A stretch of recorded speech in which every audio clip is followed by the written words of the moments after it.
Hello, I am Seema and welcome to part 3 of the chapter Solutions.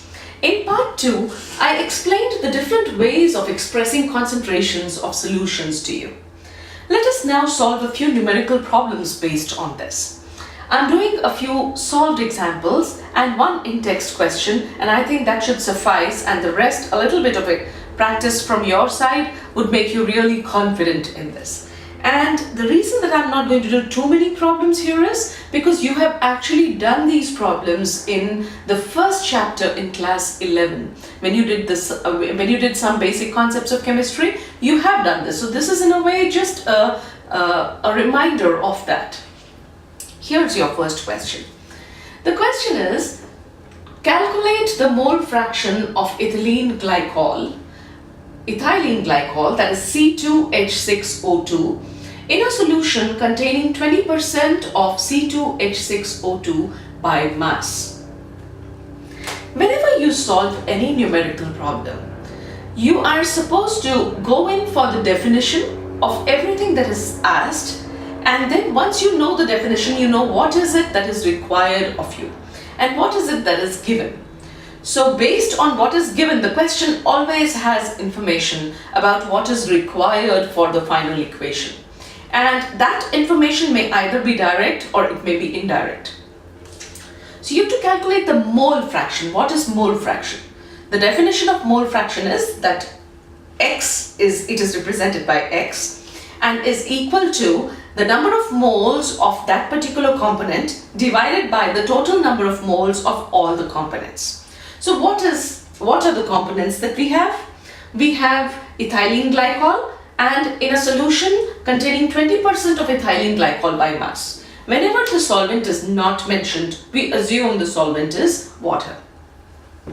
So now you have ethylene glycol and it is 20% by mass. So let us say that the solution, let us assume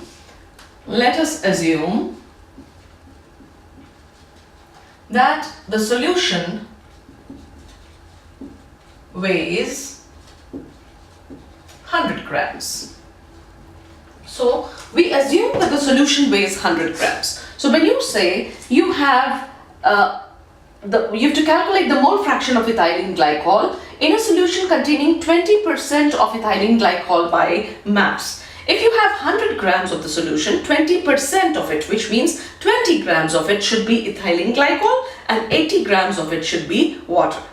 So we'll say 20 grams of C2H6O2 and 80 grams of the solution has water. In order to calculate the mole fraction, we should know the number of moles of both the components now. So you should know how many moles is 20 grams of ethylene glycol and how many moles is 80 grams of water. If you know that, you will write down the number of moles of ethylene glycol to find out the mole fraction divided by the total number, the sum of the number of moles of both the components. So let us first find out the number of moles of both of these. So in order to find out the number of moles, remember, mole fraction is a ratio. Therefore, it doesn't matter if you assumed this to be 100 grams, you could have assumed this to be any number and found out the percent, 20% of that.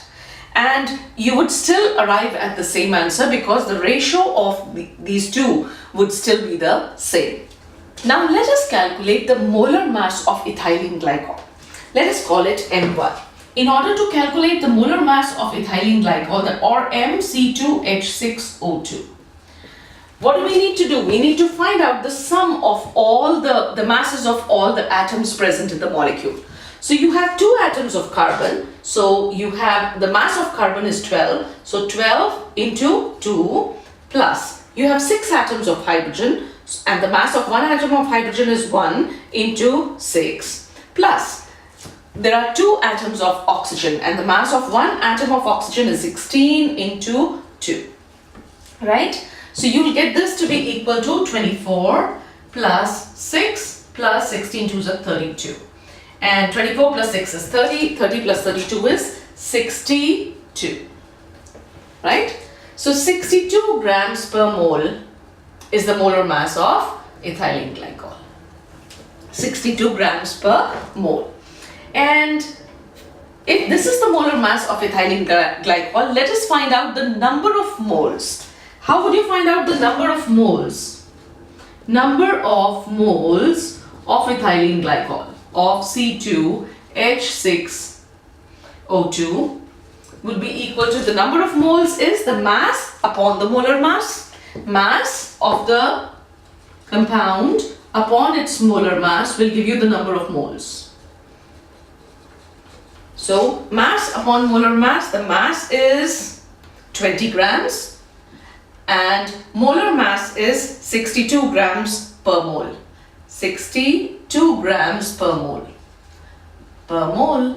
So the gram and gram get cancelled, you'll get the number of moles, and this will come out to be equal to how many what is the number of moles that you'll get? You'll get 0.322. 0.322 is the number of moles of ethylene glycol. Right? The next component is water. And what is the first calculate the molar mass of water? The molar mass of water is, water has 2 atoms of hydrogen and the mass of hydrogen is 1 into 2 plus 16, which is 18 grams per mole. So in the same way, let us calculate the number of moles of water. Number of moles of water would be again equal to the mass upon molar mass. So mass given is 80 grams. 80 grams upon the molar mass that we calculated is 18 grams per mole, or mole, I can write it here. So the gram and gram will get cancelled out. When you solve this, you'll get the number of moles. And what is the number of moles that you get? It is 4.444. 4.444 moles of water. Now you've found out the number of moles of both the components. You have to calculate the mole fraction of ethylene glycol. Mole fraction X of C2H6O2 would be equal to the number of moles of number of moles of C2H6O2 divided by the number of moles of C2H6O2 plus the number of moles of water, right? And this comes out to be equal to, what is the number of moles of ethylene glycol? 0.322 upon 0.322 plus 4.444. When you solve this, this comes out to be equal to the mole fraction of ethylene glycol comes out to be equal to 0.068. 0.068 is the mole fraction of ethylene glycol. Remember when we did the mole fractions, I told you that whatever are the components, all components together, they form one whole. So the fractions are out of the whole. So what would be the mole fraction? If the mole fraction of ethylene glycol is this, you can calculate the mole fraction of water also from this by the formula that X of water, that is mole fraction of water, will be equal to number of moles of water upon total number of moles of all the components. So this will be equal to 0, it's not 0, it will be 4.444. It would be equal to 4.444 upon 0.322 plus 4.444. And when you solve this, you get the mole fraction of water. And the mole fraction of water comes out to be how much? It is 0.932. 0.932. But it wasn't really necessary for us to find out the mole fraction of this last component. You remember when we did mole fraction, I told you that all of them together form one whole. So whatever, you can calculate the mole fractions of all the components using this formula. But the last one that is left, you can find out that mole fraction by subtracting the sum of all of those from that one whole. So, or in this case, since there was only one component, the other way, the simpler way would have been, instead of solving this ratio here, would have been to find out the mole fraction of water, XH2O plus XC2H6O2 is equal to 1. So XH2O should be equal to 1 minus XC2H6O2, which would be equal to 1 minus 0.068. which turns out to be equal to 0.932. So we could have found out the mole fraction of the last component by subtracting the remaining values, the sum of the remaining values from 1. Since we have only one value here, so all we had to do was subtract the mole fraction of ethylene glycol from 1 to get the mole fraction of water. Although this part was not asked in the question, just to explain what are you supposed to do if you're faced with such a problem. So give me a moment and I'll write down the next question and solve another problem. Now this is question 2.2, a solved example of your textbook. The question is that calculate the molarity of a solution containing 5 grams of sodium hydroxide in 450 milliliters solution. Now, what is the definition of molarity? The definition of molarity is molarity, capital represented by capital M, is equal to the number of moles of a component, moles of the solute or the component,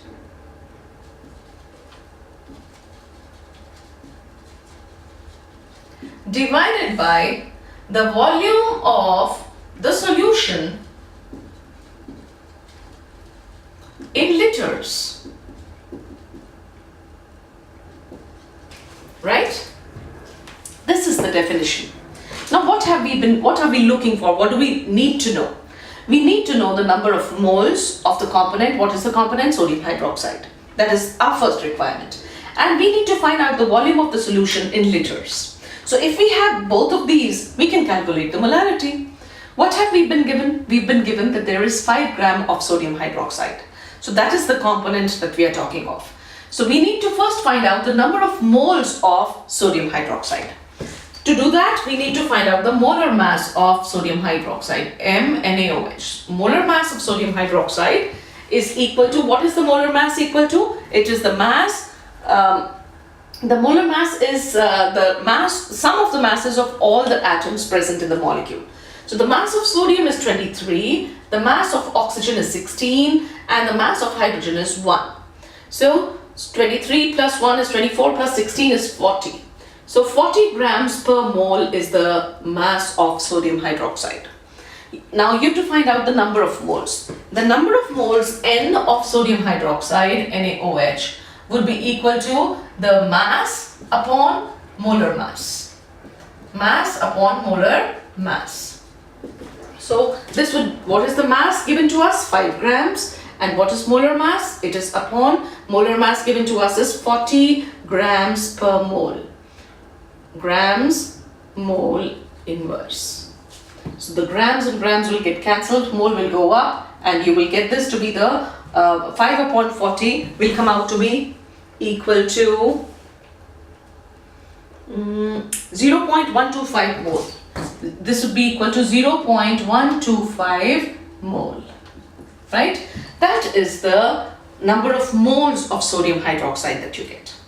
So you need to find out the volume of the solution in liters. Now we are told that these many 0.125 moles are present in how much of the solvent or the solution? It is 450 milliliters of the solution. But we need to find out the number of moles in 1 liter of the solution. Therefore, if you can either do this by unitary method or just convert this 450 milliliters into liters. To convert 450 milliliters into liters, 450 ml in liters would be equal to 450 upon 1000, right? ml will give you the volume in liters. One way is doing it like this. The other is you can do it by unitary method. So we can solve this by unitary method also, that 450 ml of the solution, the number of moles of NaOH is equal to how much? 0.125 moles. So in 1 ml it will be will be equal to 0.125 upon 450, and 1 liter is how much? It is 1000 ml. So in 1000 ml, how much would it be? It will be equal to 0.125 mole upon 450 ml into 1000 milliliters, right? So you will get this number of moles per liter. This is another way of solving it. And when you solve this, what will you get? It will be equal to 0.278 moles per liter. 278 moles per liter, or which is equal to 0.278 capital M, which means molarity or moles per liter.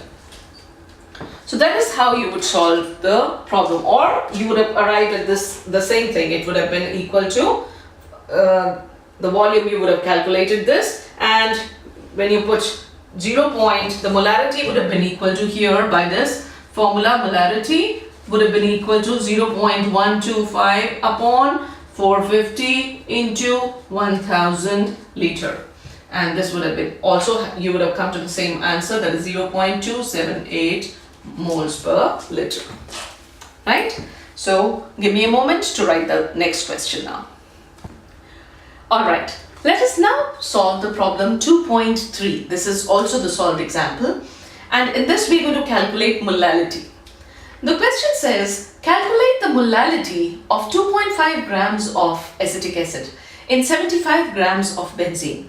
Again, in order to solve the numerical, you are supposed to calculate molality. So let us go first for the definition of molality. What is molality? Molality of any component, molality represented by small m, is equal to the number of moles of the component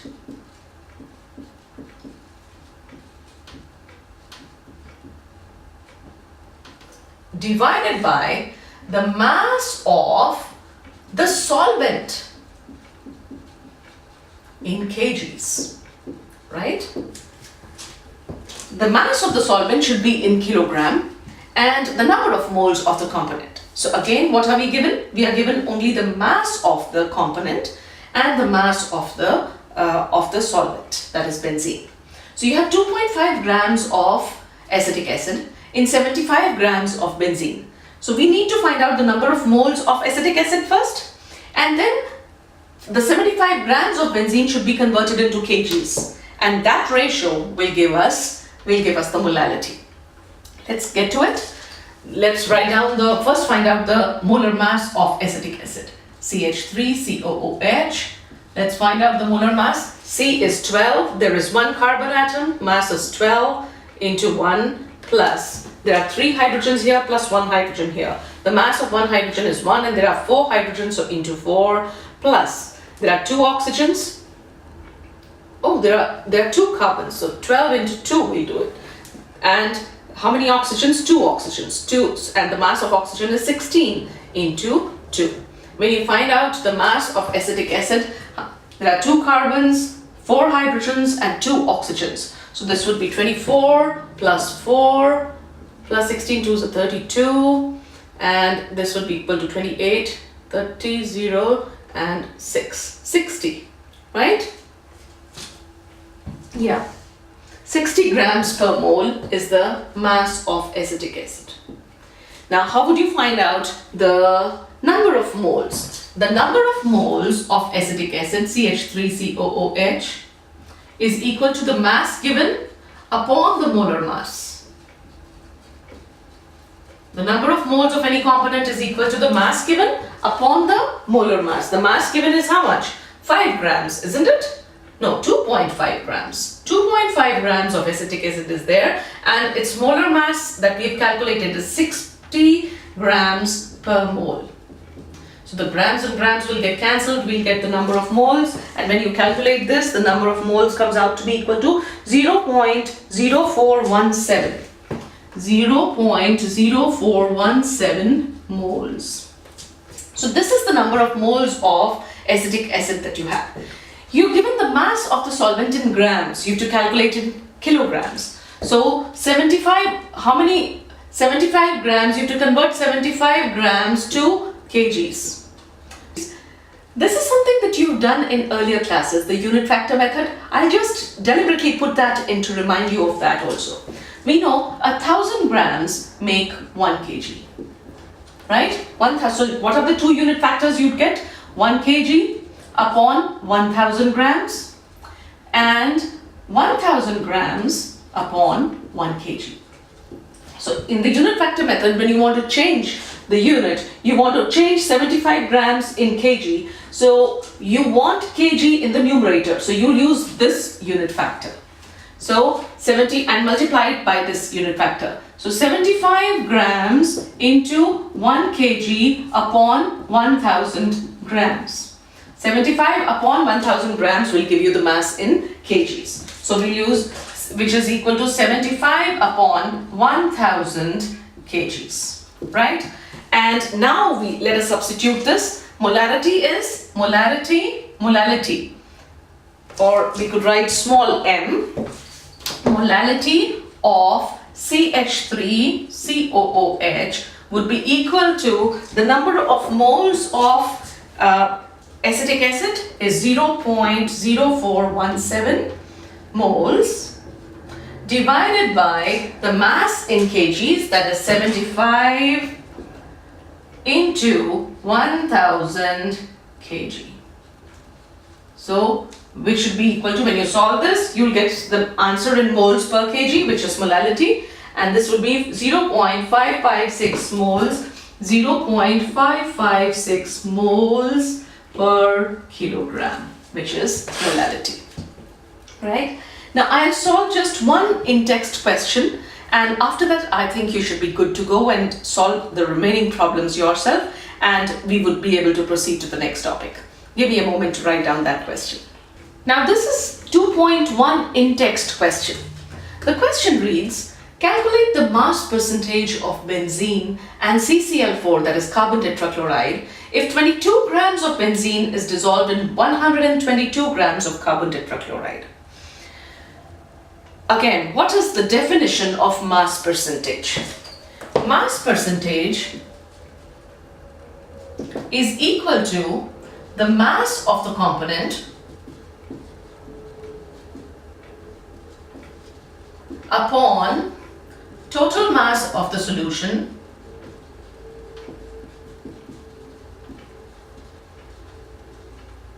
into 100 will give you the mass percentage, right? So here you are not required to find out the number of moles. It's a simple mass ratio. Or what is the percentage out of 100, how many parts of the solution is that particular solute or that particular component, maybe the solvent also. So you're supposed to calculate the mass percentage of benzene and carbon tetrachloride. So here you're supposed to find out the mass percentage of both the solute and solvent. So let us now calculate the mass percentage of benzene.